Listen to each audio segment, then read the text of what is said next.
Hello दोस्तों, कैसे हैं आप लोग। उम्मीद करती हूँ स्वस्थ होंगे, मस्त होंगे, जीवन में कुछ बेहतरीन कर रहे होंगे। हम लोग पढ़ रहे हैं अकबर बीरबल की कहानियाँ। उसी क्रम में आज हम पढ़ेंगे एक और नई कहानी जिसका शीर्षक है मातृभाषा। एक बार एक अजनबी व्यक्ति बादशाह अकबर के दरबार में आया और बादशाह के सम्मान में झुककर उसने कहा, जहाँ पना मैं बहुत सारी भाषाओं में बात कर लेता हूँ। मैं आपकी बहुत अच्छी सेवा कर सकता हूँ यदि आप मुझे अपने दरबार में मंत्रियों में शामिल कर ले।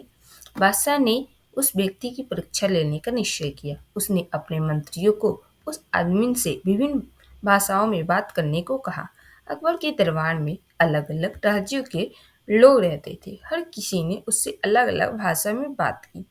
प्रत्येक मंत्री जो आगे आकर उससे अपनी भाषा में बात करता, वो व्यक्ति उसी भाषा में उत्तर देता था। सारे दरबार उस व्यक्ति की भाषा कौशल की तारीफ करने लगे। अकबर उससे बहुत प्रभावित हुआ। उसने उसे अपना मंत्री बनने की पेशकश की, किंतु व्यक्ति ने कहा, मेरे मालिक, मैं आज कई भाषाओं में बात की। क्या आपके दरबार में कोई है जो मेरी मातृभाषा बता सके। कई मंत्रियों ने उसकी मातृभाषा बताने की कोशिश की, परंतु असफल रहे। वो व्यक्ति मंत्रियों पे हंसने लगा। उसने कहा, मैंने यहाँ के बारे में सुना है कि इस राज्य में बुद्धिमान मंत्री रहते हैं, किंतु मुझे लगता है कि मैंने गलत सुना है। अकबर को बहुत शर्मिंदगी हुई। वह बीरबल की ओर सहायता के लिए गए। बीरबल ने उस व्यक्ति से कहा, मेरे दोस्त, आप थके लग रहे हैं। आप निश्चय ही यहाँ दरबार तक आने में बहुत लंबा रास्ता तय किया है। कृपया आज आप आराम करें, मैं कल सुबह आपके प्रश्न का जवाब दे दूंगा। वास्तव में व्यक्ति बहुत थका हुआ था। उसने बादशाह के जाने की आज्ञा ली जा बादशाह से जाने की आज्ञा ली और चल दिया। उसने स्वादिष्ट खाना खाया और शाही अतिथि कक्ष में आराम करने चला गया। सभी मंत्रियों के जाने के बाद अकबर ने बीरबल से कहा, तुम इस व्यक्ति की प्रश्न का उत्तर कैसे दोगे। बीरबल ने कहा, जहाँपना, चिंता नहीं करे, मेरे पास एक योजना है। उस रात जब महल में हर कोई गहरी नींद में सो रहा था, तब बीरबल ने काला कंबल अपने चारों ओर लपेटा और चुपके से अजनबी व्यक्ति के कक्ष में गया। बीरबल ने घास की टहनी से उस व्यक्ति के कान में गुदगुदी की। व्यक्ति तुरंत उठ गया, किंतु जब उसने अंधेरे में काले शरीर वाला देखा तो उसने सोचा कि वो भूत है। उसने उड़िया भाषा में चिल्लाना शुरू कर दिया, हे भगवान जगन्नाथ, मुझे बचाओ, मुझ पे भूत ने हमला कर दिया।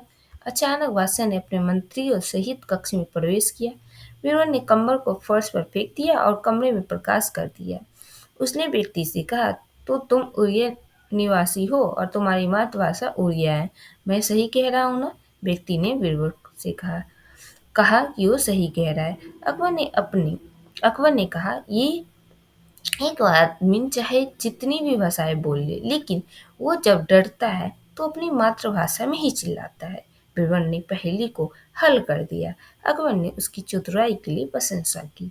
इस कहानी से हमें यह सीख मिलती है कि चाहे हम कितनी भी भाषा सीख ले, पर जब कभी भी हमारे पे कोई मुसीबत आती है तो हम अपनी मातृभाषा में ही चिल्लाते हैं या बोलते हैं।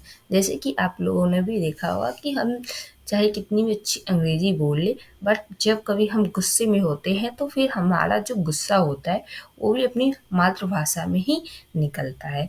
या जो कोई लोग होते हैं जो बहुत अच्छी इंग्लिश बोलते हैं, अगर वो इंडिया के होते हैं तो उनको इंडिया की हिंदी भाषा या कोई रीजनल लैंग्वेज ही समझ में आती है। समझ में अगर ना भी आए तो वो मतलब गुस्से में होगा तो उससे के मुंह से वही उसकी रीजनल भाषा निकलती है, जिससे पता चलता है कि हम अपनी मातृभाषा से कितना ज़्यादा लगाव रखते हैं और वो हम